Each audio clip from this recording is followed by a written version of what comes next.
Hi, everyone. Jen Piceno here, lead author for Sacred Medicine, Mystical Practices for Ecstatic Living. And with me is one of my best-selling authors. We are bestsellers in multiple categories.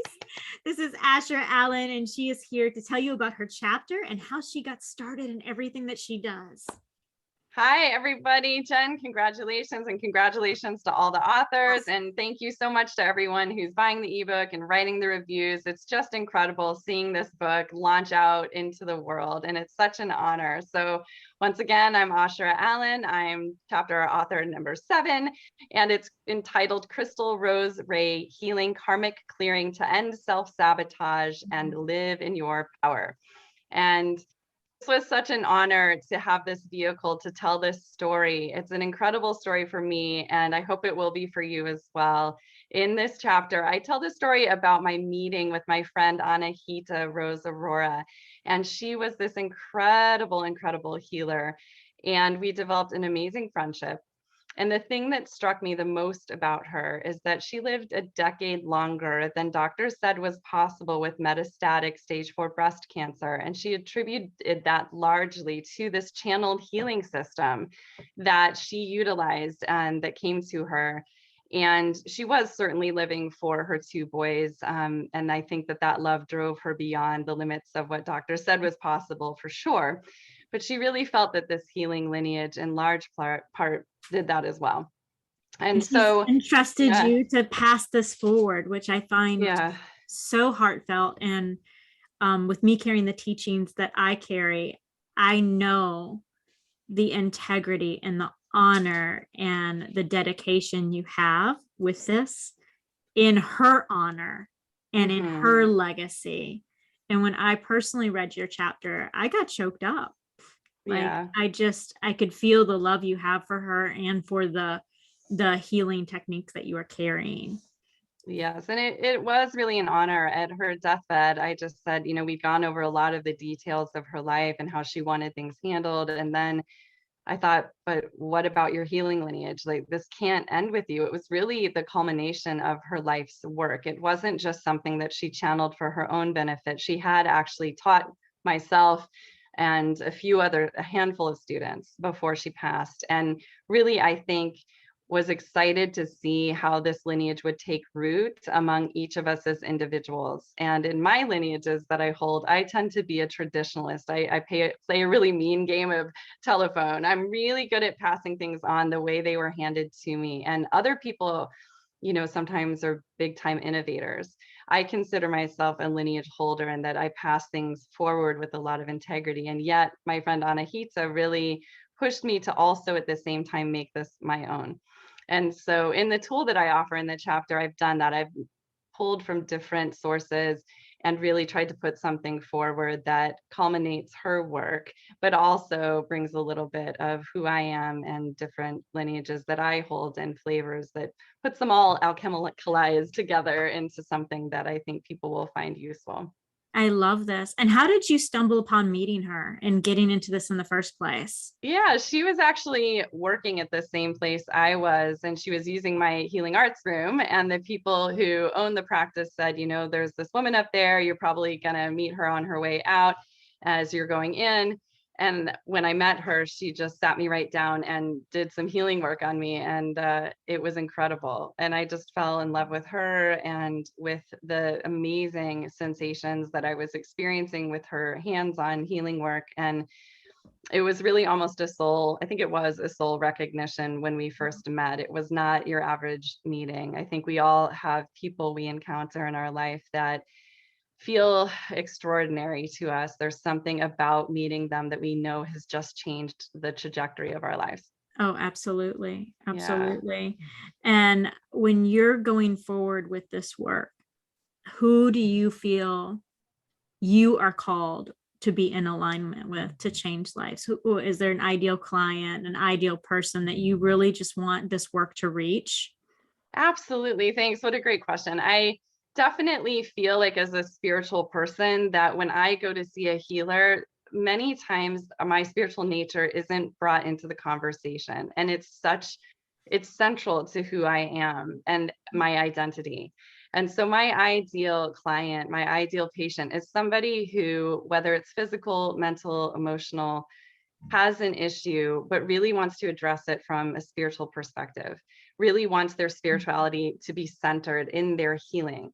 And, you know, when we go to the doctor, again, that's verboten, right? We don't talk about faith. We don't talk about spirituality. And yet after 21 years of doing healing work, so much of the time I realized that there was a spiritual root issue that was often the cause of what we were seeing in the physical manifestation. And so when I met Anahita, I had actually been feeling kind of bereft of that in my healing arts practice. Like I really wanted to share all of who I was with my patients, but didn't want to freak people out, didn't want to, you know, give them something they hadn't come there for. And then I started learning to start asking for those patients, you know, bring to me people who are spiritually connected, who are spiritually driven, who do want their spirituality to be a part of their healing process. So I try to meet people where they're at with that. And and it really doesn't matter what their spirituality or their faith is. I'm able to open many doorways and go down many pathways with many different people. So it's not limited to any particular spiritual expression, but just really working with what somebody brings and then enhancing that and integrating it into their healing. I resonate with that so much. You are speaking my language. This is exactly who I call forward to. Is I want people that are soul led, right, or spiritually driven, no matter where they are on their path, but they're on the path, right? They know there's more, right? And so that's where spiritual counseling came into my practice. So I'm an acupuncturist, a Chinese herbalist, a massage therapist, a Reiki master, practitioner, and trainer. But I wanted some other modality again for this. And I find that sometimes now patients are just scheduling that, which is really exciting for me. They said, you know, I just want spiritual counseling today.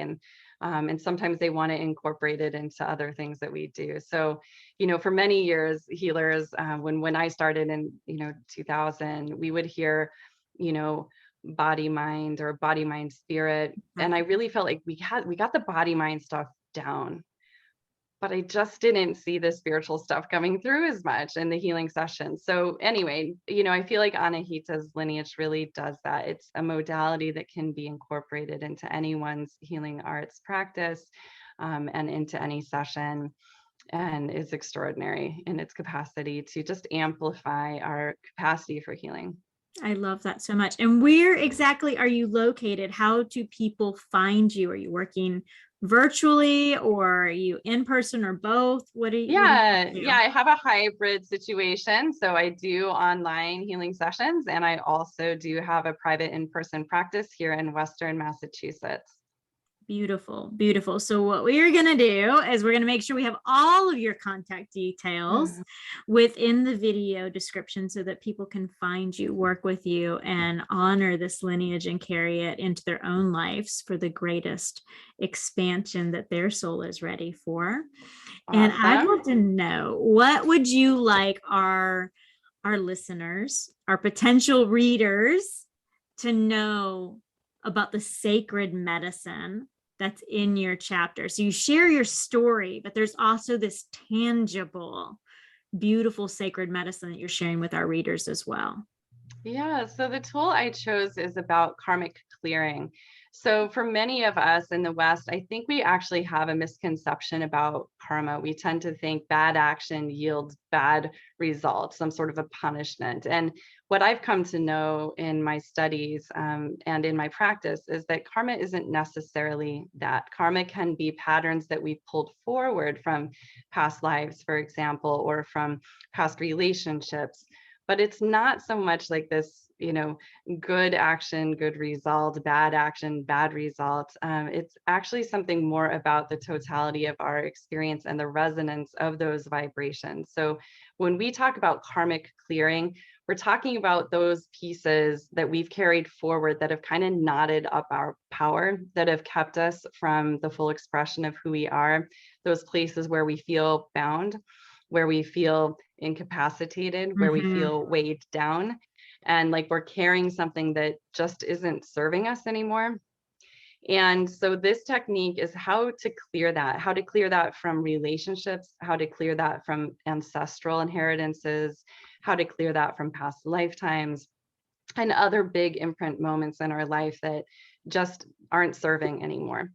And in your book, you talk about ecstatic living. So why is that ecstatic? Well, when we're encumbered, we can't, it's very difficult to be ecstatic. When we think about the word ecstatic, it has a lightness to it. Yes. When we think about how do I live in ecstasy? How do I center ecstasy in my life? There's this sense of expansion when we think about ecstatic living.